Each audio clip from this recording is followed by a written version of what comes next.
L'Assemblée nationale infectée par le coronavirus avec le décès d'une députée. Ce sont au total une vingtaine de députés qui sont contaminés. Selon nos informations, un ministre aurait été même testé positif au Covid-19. Tout est parti de la bibliothèque de l'Assemblée nationale. Les détails avec vous, Binta Diallo. 20 députés seraient contaminés à l'Assemblée nationale selon nos sources. Ils étaient tous de la rangée dans l'hémicycle de la parlementaire qui a succombé hier des suites de la Covid-19. Un ministre aurait également chopé le virus.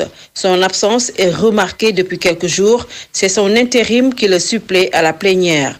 Pour le moment, aucun député n'a été mis en quarantaine. Certains, en attendant que l'Assemblée nationale prenne la décision de faire des tests, sont allés se faire dépister de leur propre chef.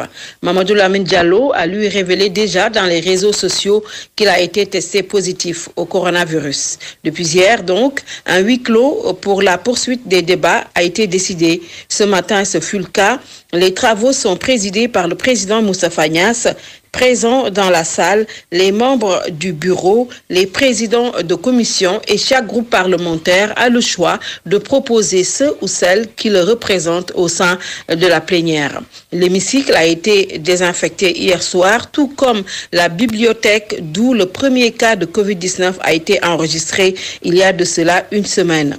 Les députés à qui nous avons parlé off the record ont la peur au ventre et demandent d'ailleurs à ce que des mesures urgentes soient prises par l'Assemblée nationale parce que personne ne sait qui a contracté le virus et d'autant plus qu'ils sont toujours ensemble. Le huis clos est cependant une procédure légale. L'article 62 du règlement intérieur de l'Assemblée nationale le stipule, mais la demande doit se faire par le président de l'Assemblée nationale par l'intermédiaire de la conférence des présidents. La demande peut se faire aussi par un représentant de l'exécutif, tout comme un groupe parlementaire. Une demande qui sera ensuite transmise à la plénière qui peut approuver ou rejeter cette demande.